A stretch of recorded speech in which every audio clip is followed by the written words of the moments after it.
Crew Chief Chad Knaus knows that in racing, as in life, the early bird will catch the worm and win.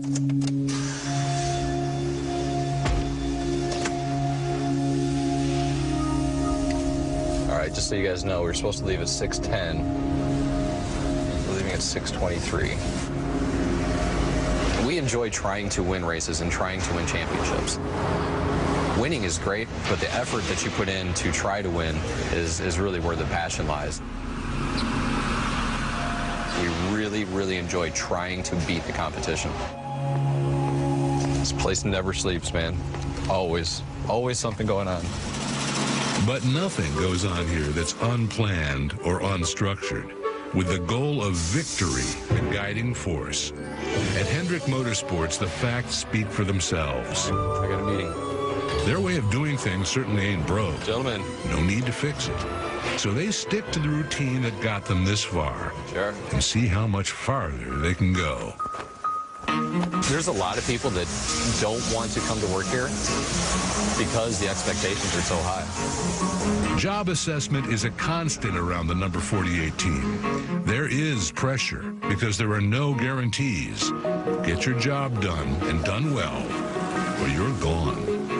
If you look through any professional football team, baseball team, I mean, managers, head coaches, that's the way you have to be. I mean, you have to act that way. I mean, you need your guys to step up and do a job. That's why they're hired.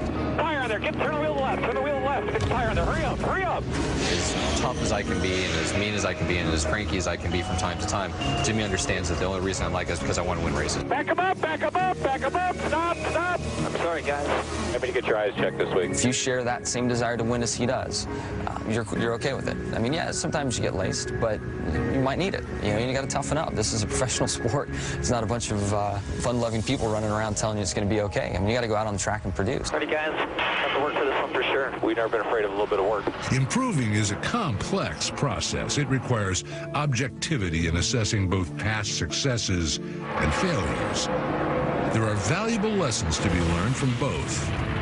Texas is an extremely fast racetrack. It's a very competitive racetrack.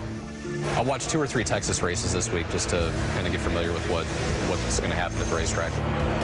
Jimmy Johnson has driven the wheels off his Chevy, and he will win at Texas Motor Speedway. It's always fun to watch those and relive, you know, the experiences of that race because we don't have enough time to dwell on what happened. You know, the old races, once you get here, you move on to the next week. All we want to do is win races. We joke about it, he who dies with most trophies wins. People asked last year if we considered ourselves a dynasty, and I guess I don't know because I don't know what that is. It's up to other people to say if we're a dynasty or not.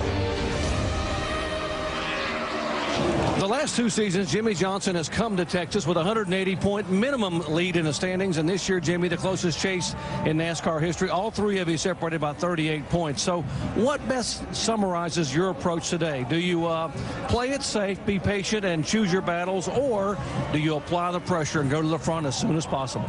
Well, it's honestly a bit of both. When you have a 500-mile race, you've got to be smart and calculated when you make your moves and what you have going on the track. And at the same time, I'm going to be very aware of where the 11 and the 29 are, and I'm assuming that's going to be, they're going to be up front, so I need to be up front. So we'll just take it as it comes, and again, it's a long race, and I keep reminding myself of the Charlotte race where we had trouble very early in the night and came back and finished 3rd. So it's not over until the checkered flag falls at this racetrack, and then on top of that, 3 weeks from now in Homestead. As tight as this chase is, I mean, down the stretch, will top 5 finishes be enough, or will this year's champion have to win one of these final 3 races? I don't know, but I'm going to plan on winning. I think that has to be the goal with these 2 teams and what they're capable of and how good the tracks are. I think you're going to need to win, so that's what we're here for. Hey, good luck today. Right on, thanks. Alan, I think Chad Knaus summed it up best in that piece a moment ago when he said, he with the most trophies wins.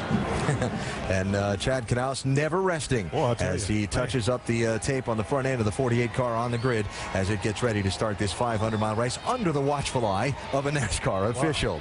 Jimmy Johnson's been a good closer of these championships, running up front when it counts the most. His numbers at Texas, very solid. His numbers at Phoenix, spectacular.